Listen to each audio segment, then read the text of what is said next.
সেখানেও আমরা দেখছি একটি রাজনৈতিক দল আজকেও ফ্যাসিবাদ বিরোধী ঐক্যে নিষিদ্ধ রাজনৈতিক দলের বিপরীতে দাঁড়িয়ে বিএনপির বিরুদ্ধে নিষেধাজ্ঞা করছে।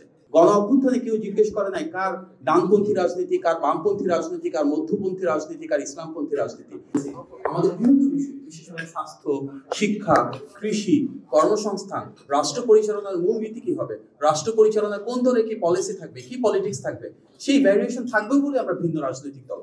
তবে আমরা বিশ্বাস করি বাংলাদেশের স্বার্থ, বাংলাদেশের সার্বভৌমত্ব, জনগণের অধিকার, জনগণের ক্ষমতা, এই মৌলিক বিষয়গুলোতে আমাদের একটা বৃহত্তর ঐক্য থাকবে এবং সেটি হবে জাতীয় ঐক্যের মৌলিক ভিত্তি।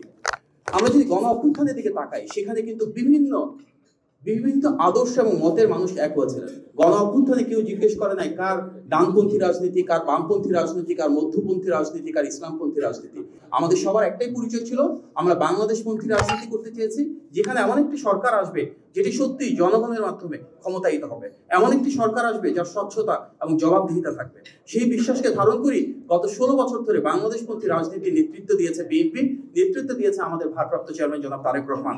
এবং সেই ঐক্যকে ধারণ করে আমরা একটি দফা প্রণয়ন করেছি, যেখানে যুগপৎ আন্দোলনের শরীর প্রতিটা রাজনৈতিক দলের মতামত নেওয়া হয়েছে। আমরা এমনভাবে এই বাংলাদেশটা করতে চেয়েছি যেটি আমাদের ত্যাগ এবং সংগ্রামে ভাস্বর হবে, যার কারণে গত 16 বছরে এবং গণ অভ্যুত্থানে সবচেয়ে বেশি গুম, খুন, হামলা মামলা এবং মানবাধিকার লঙ্ঘনের শিকার হওয়ার পরও বিএনপি চাচ্ছে আগামীর বাংলাদেশ এমনভাবে গড়ে উঠবে যেখানে ক্ষমতার উৎস হবে দেশের জনগণ। আমাদের সেই বাংলাদেশে আমরা একসাথে সব সমস্যার সমাধান করব, জনগণের ভাগ্যের পরিবর্তন করব।